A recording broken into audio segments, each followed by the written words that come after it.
भोपाल के सियासी गलियारों में मंगलवार को जबरदस्त तूफानी हवाएं चलती हुई दिखाई दी, क्योंकि यहां पर भाजपा के राष्ट्रीय अध्यक्ष जेपी नड्डा आए हुए थे। उन्होंने अपने दौरे के दौरान पूरे भोपाल की अधिकतर विधानसभाओं को कवर किया, जिसकी शुरुआत एयरपोर्ट से ही शुरू हो चुकी थी। इस दौरान उन्होंने कांग्रेस को निशाने पर लेने के साथ साथ भाजपा नेताओं को भी एकता का मंत्र दिया। देखिए हमारी यह रिपोर्ट। भोपाल की सड़कों पर निकला जेपी नड्डा का काफिला। भाजपा कार्यकर्ताओं में देखा गया जबरदस्त उत्साह। राष्ट्रीय सह संगठन महामंत्री शिव प्रकाश भी रहे साथ। स्टेट हैंगर से शाम तक चला नड्डा के स्वागत का सिलसिला। मध्य प्रदेश के 3 दिन के दौरे पर भाजपा के राष्ट्रीय अध्यक्ष जेपी नड्डा आए हुए थे। उन्होंने राजधानी भोपाल की धरती पर जैसे ही कदम रखा, वैसे ही उनके स्वागत के लिए जनसैलाब उमड़ पड़ा। उनके स्वागत के लिए सीएम शिवराज सिंह चौहान, बीजेपी प्रदेश अध्यक्ष वीडी शर्मा समेत पार्टी के वरिष्ठ नेता भी मौजूद रहे। इस दौरान एयरपोर्ट के बाहर मंच भी सजाया गया था, जहां पर भाजपा नेताओं और कार्यकर्ताओं ने तहे दिल से अपने नेता का इस्तकबाल किया।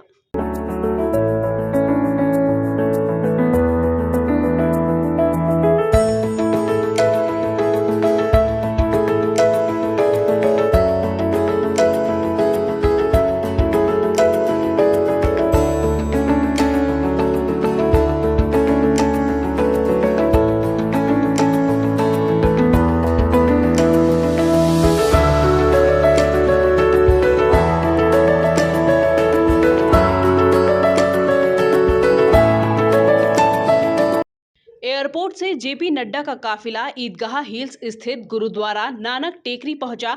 यहां पर उन्होंने दर्शन कर मत्था भी टेका।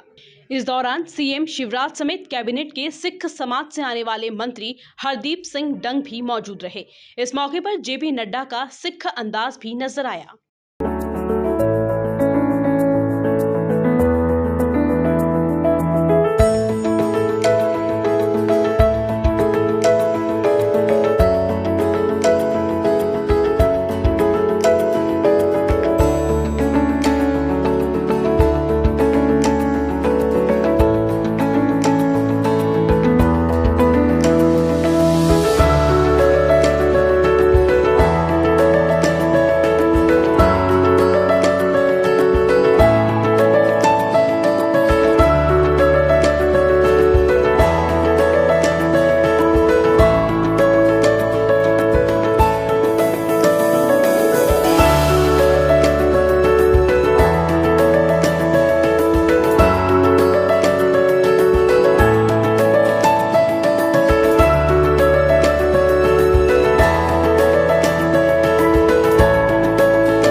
जेपी नड्डा अपने दौरे के दौरान शहीदों को याद करना भी नहीं भूले। वो भोपाल के प्रसिद्ध शहीद स्मारक पहुंचने के बाद सीधे 7 नंबर स्टॉप स्थित नेताजी सुभाष चंद्र बोस की प्रतिमा पर माल्यार्पण करने के लिए पहुंचे और उन्होंने वहां पुष्पांजलि भी अर्पित की।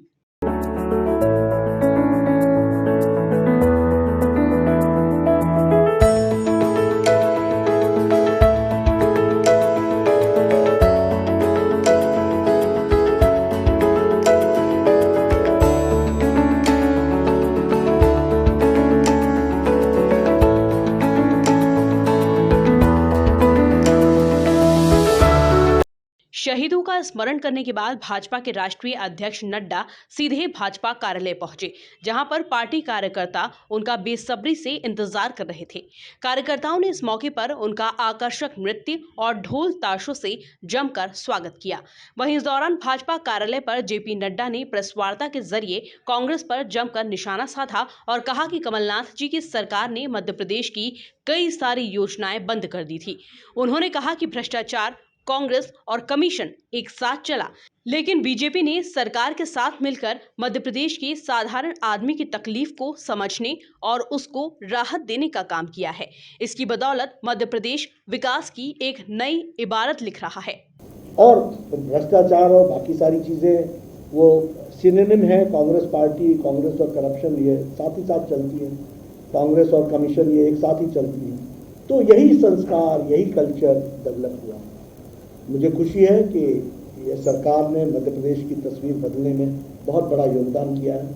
मुझे वो परसेंटेज याद नहीं है, लेकिन एक समय जब शिवराज जी ने सरकार संभाली थी, पहले first time when he became the chief minister, तो उस समय आपका इरिगेशन शायद 3% था, 7.5 लाख हेक्टेयर था टोटल राजा नवाब कांग्रेस संघ, अब हो गया 43 लाख हेक्टेयर। 43 लाख हेक्टेयर तक पहुंच गया। तो एक कैसे परिवर्तन होता है उसको हम आपके सामने उसकी तस्वीरें। अब बोलेंगे किसानों के लिए क्या किया। ये किसान सम्मान निधि आज कल 2 लाख करोड़ रुपए प्रधानमंत्री जी ने 10-11 किस्तों में किसानों के खाते में पहुंचाई है, और संख्या कितनी है? 10 करोड़ किसान। तो ये सारी बातों को हम लोगों ने देखा है, और दूसरी तरफ कांग्रेस पार्टी के भी शासन को आपने देखा है। मैं यहाँ के पार्टी की गतिविधि और सरकार की गतिविधि और सरकार के कार्यक्रमों को धरती पर उतारने में, लास्ट माइल डिलीवरी में पार्टी के कार्यकर्ताओं की योगदान, इसकी मैं भूरी भूरी प्रशंसा करता हूँ। और आपके सामने मैं लाना चाहता हूँ कि पार्टी ने सरकार के साथ मिलकर के मध्य प्रदेश के साधारण आदमी की तकलीफ को समझने का प्रयास किया है और उसको राहत देने का काम किया है और विकास की एक नई छलांग लगी। और बैठक के बाद जबलपुर के लिए रवाना हो गए। Bureau report, MP news, Bhopal.